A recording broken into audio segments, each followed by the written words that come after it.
Hey, what's up guys, Lord Civic here, and today we're finally going to be doing a review on the PG32Ucdm 4K 240Hz quantum dot display. Now, before we even begin, I can just say I love this thing. It is a phenomenal monitor.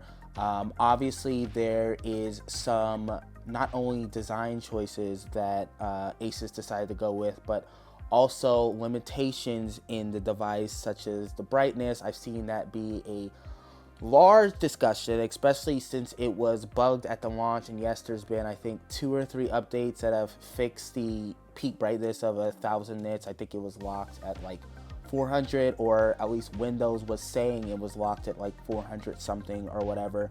But even though there is the, say, limitation set of 1000 nits, I feel like there's a lot of miscommunication going on the internet. Not only because, you know, there's some people that have the device, and, you know, everybody's gonna have a different scenario or situation that they're in depending on the lighting in their room. You know, some people play with the lights totally turned off. Some people play with the lights just on in the room, the shades closed. Some people play with the sun shining right onto the monitor, which this monitor, I can just say 100% is not the type of display you would want for that. Even in that case, if you wanted to go with OLED, maybe the LG Mata display would be better for you because of its less reflective display technology and other different stuff like that.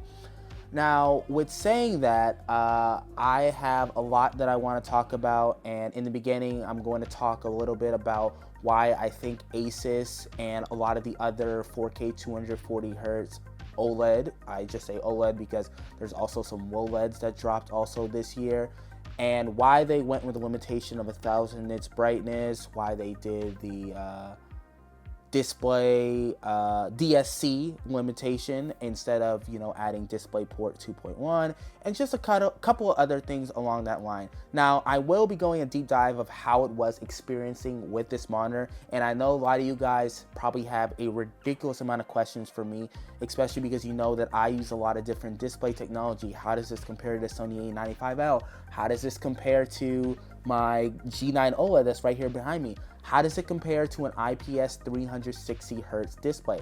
I will talk a little bit about that in this video, but I think I'm going to be making individual videos for all of those different things because I know what you guys want to hear my opinion, because there is a freak ton of monitors and just different stuff to choose from these days, and it's like insane, more insane than it was a couple years ago. Now, saying that, if you guys like what you see, please make sure to hit the like, subscribe button. Also, make sure to tune into me on Twitch. I've been trying to stream at least once every day, or you know, 5 or 6 times a week. You know, I'm still trying to figure out the schedule and different stuff like that. But my Twitch description, my Twitch is in the description below. And you guys can just hop in there, see what I'm playing, ask me questions about monitors or anything. I love to chat. I love to talk to you guys. Comments are fun, but real time would be super awesome as well. Now, saying that, I hope you guys enjoy this video, and let's hop right in. So like I said at the beginning, there's 2 things I want to go over before we start getting to like the deep dive of how this monitor is and the experience of the PG32UCDM. Now, the first things I want to talk about are DSC, which is the monitor not supporting DisplayPort 2.1 and having to use some type of compression to be able to get up to 4K 240Hz. Now, this isn't the only display that uses this technology. The G9 OLED behind me, which is 1440p, or not only 1440p, 5120 by 1440p, also uses DSC to reach its 240Hz refresh rate. My PG32UCdm also use it. That was a 1440p 360Hz monitor, and it's technology that's been used for a while now. Now, I was saying that NVIDIA decided not to put HDMI 2.1 in their graphic cards, even though it has been proven possible that it is able to reach 4K 240Hz.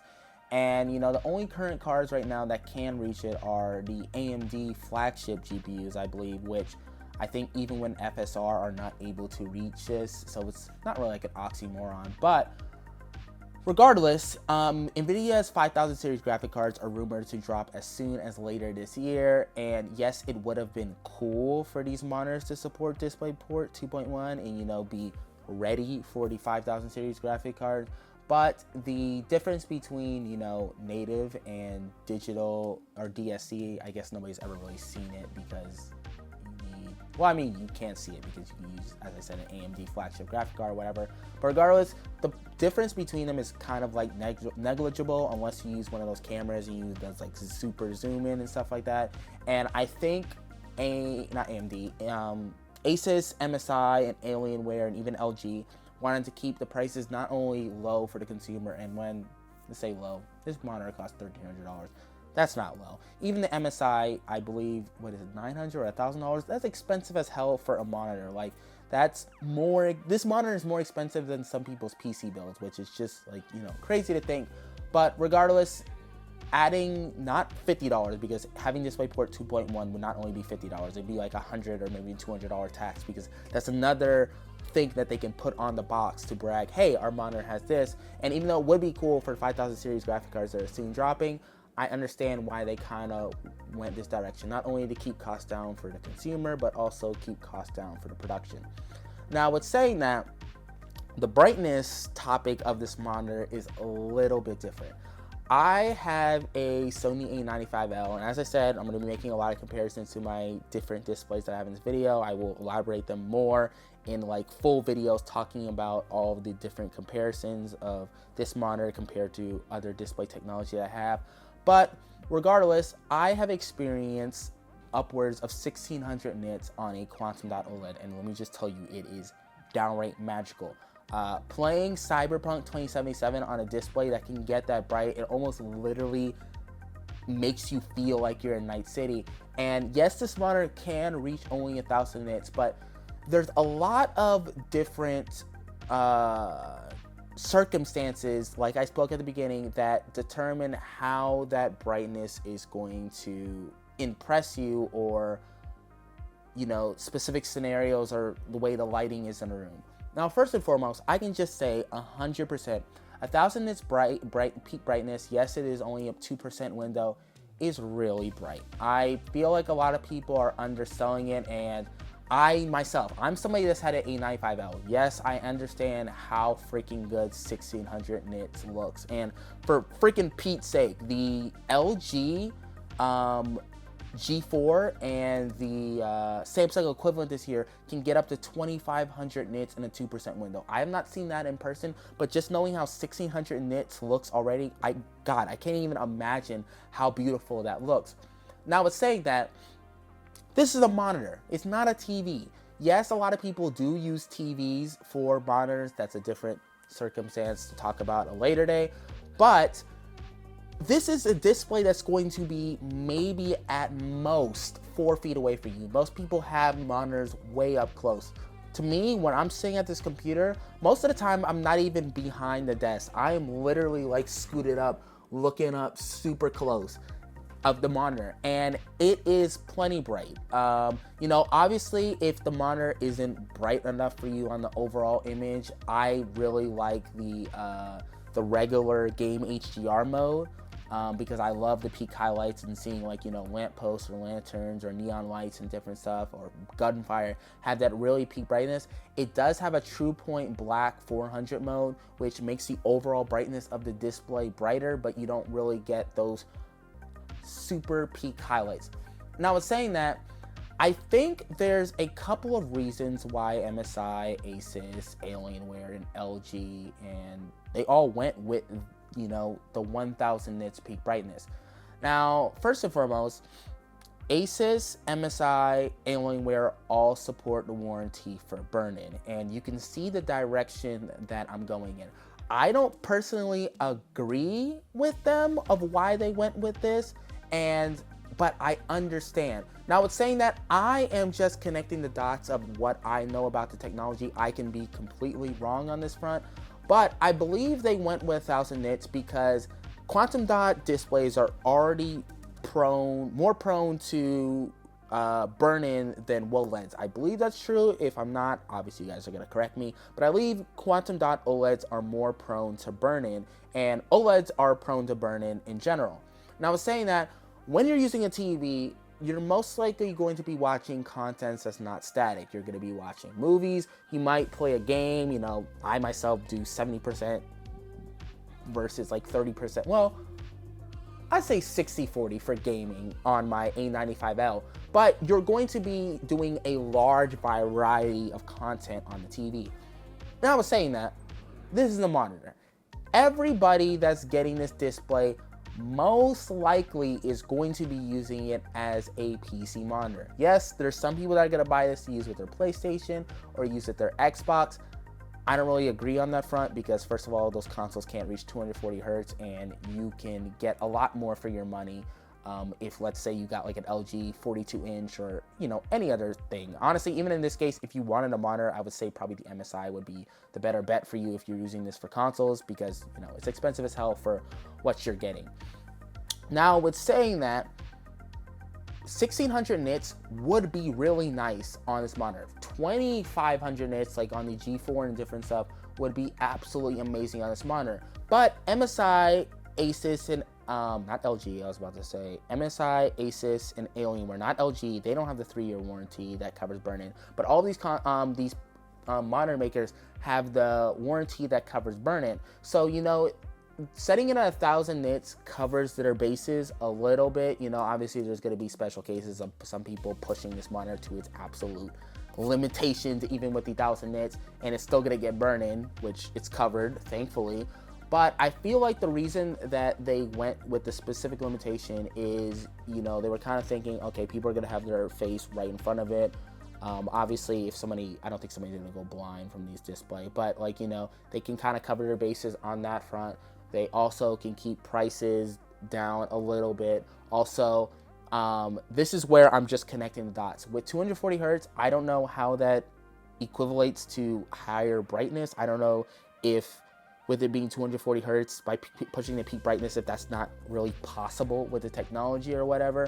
But I really feel like they were, again, with DSC, trying to keep prices down because having a peak brightness of, let's say, 1500 nits, just giving that as an example, yes, they could charge more for the monitors, but I feel like the R&D and different stuff would be a lot more expensive. It would cost a lot more, and then they have the case of like burn-in, and it's just like so many different variables. So, as I said, like I said earlier, I don't personally agree. Yes, I am like a lot of you guys, and I wish the monitor was brighter.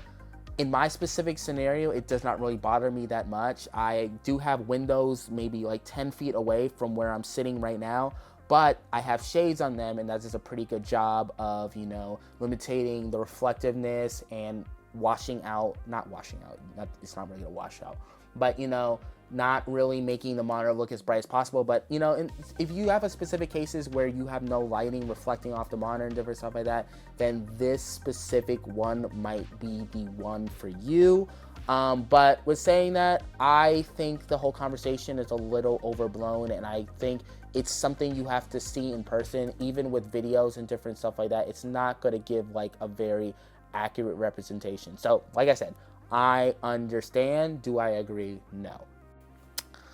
Okay, so I just watched the clips that I've recorded so far, and I realized that I said now it's saying that 10 times. It's been a month since I made a video, so I want to apologize. I know that's a phrase that I use a lot as a segue. I purposely, after my G9 OLED and G9 Neo video, tried my best not to do it, but I'm going to re-record it. I'm going to let you guys have your fun. Feel free to rip on me in the comments or whatever. That's my bad. Try not to let it happen again, but I know you guys are about to have your field day or whatever, so not that. But anyway, how is this monitor experience-wise? Like, how is the overall experience? How's the picture quality? How's the refresh rate? This is the single greatest monitor that I've ever owned, bar none. Single greatest display I've ever owned? No, that goes to the Sony A95L. And honestly, to be honest, I don't think any one monitor is like the best in any aspect. If I have to go to any display that's ever the best I've ever experienced, probably the A95L. Now, I'm saying that when it comes to a display that I have at my desk, this thing is insane. The amount of stuff that it can do, and not only the amount of stuff that it can do, but how well it's able to do stuff is just insane. The picture quality is nuts. It's nuts. It's not as good as the A95L. I'm sorry I keep making that comparison. That's gonna be my last one. Well, for the picture quality anyway. But as a monitor at your desk, my God, it is downright ridiculous how good this looks. And it's so good that, you know, the G9 OLED, I was talking about it in my videos that I've done on it and talking about and just raving about the picture quality, how impressive it is. It blows it out of the water. The jump to 4K, especially on a smaller display compared to this, like a TV or whatever, with the PPI and everything, and then the quantum dot technology and different stuff, it is a sight to behold. I know the MSI and the Alienware look like, I guess, just about as good. I believe in the picture quality category, all these monitors are similar. I don't know about the LG because of the OLED technology. I think there's a difference in, you know, PPI, not PPI, but like the way picture quality is handled and different stuff like that. But playing games like Cyberpunk 2077, just, God, what? It just shouldn't even look, there's no reason that we live in a time period where displays should look as close to real life as they do, but it's just an amazing sight to behold. Old games like Fallout New Vegas, which is, you know, I'm not critiquing. I know Fallout New Vegas has like a huge fan base. Absolutely fantastic game. Amazing RPG game. But the graphics are pretty ugly by today's standards. But here on this display, it doesn't matter. You can throw anything at it, no matter how ugly it looks. It's just going to look absolutely amazing. I've been streaming Fallout 4 survival mode recently. Like I said, hop into my Twitch streams because I've been playing a lot of it. Survival, you die all the time. It's hard as hell. Got to drink water, feed, and different stuff like that. Dog, it is so beautiful playing on this display at 4K and experience it in such a rich quality that just blows anything out of the water of like when I originally played the game. Even what else am I playing right now, or what else have I tried on this monitor? Alan Wake 2, sorry, one more time, does not look as good as the A95L, but my God, being able to play this with a mouse and keyboard at a desk without, you know, having a huge TV right in front of you or whatever, it's just amazing. And the 32-inch, this is not really about picture quality per se, but the 32-inch monitor takes up like almost your whole point of view. Obviously not to the extent of like a super ultra wide or an ultra wide, or actually it probably take up just about much of the ultra wide, because ultra wides are 34 inches. But like it has like the extra like verticality. It's not just large horizontally, and it's like it's so great. Like I love it. Any game that I'm playing, let me pull up some games right now because I'm trying to think like off the fly of like what I'm playing. But like the Fallout New Vegas, Persona, Helldivers, God, looks freaking gorgeous on it. Dead Space, I tried that out. Red Dead Redemption, this monitor gets the oil painting level of quality. That's how freaking good it looks. Destiny looks amazing. The Witcher looks amazing. Control, it doesn't matter really like what you play. Everything is just going to look absolutely amazing from a picture quality concept. And it's not only because, you know, it's 4K, and 4K is a large jump between 4K and 1440p, but the quantum technology, the PPI of it only being 32 inches versus say like the 42 inch or 48 inch you find on the TVs that are equivalent to us, I guess. But you know, in a picture quality, I'd give it a 9.7 out of 10, and that scale is just out of the best that I've ever seen, which, one more time, is A95L. Now, I was saying that, colors.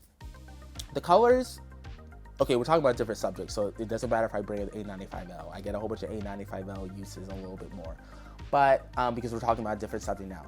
But colors are absolutely bombastic. I love quantum technology because not only are the colors trying to reach accuracy level, but they're not as accurate as the A95L, but not only are they trying to reach accuracy level, but the color gamut and the colors that they have access to and how vibrant and colorful they look just gives the display this almost three-dimensional look where it looks like the colors are flying off the screen. And you know, that in combination with the ridiculous picture quality, and then also the fluidity of 240 hertz, which you can actually get in some games on this, is just God tier. That's literally the only way. That's the only word to explain it. It is God tier. Playing Overwatch, which I loved at 1440p 360 hertz, and this is one of the things that I'm gonna have to elaborate on in a separate video. Yes, I felt the difference between 360 hertz and 240 hertz immediately. I thought it was gonna be like I was gonna slowly start to notice it, but it was like as soon as I booted up Overwatch, got the settings locked in, turned on 240 hertz, I felt that cut. I felt the cut, the loss of 120 hertz immediately.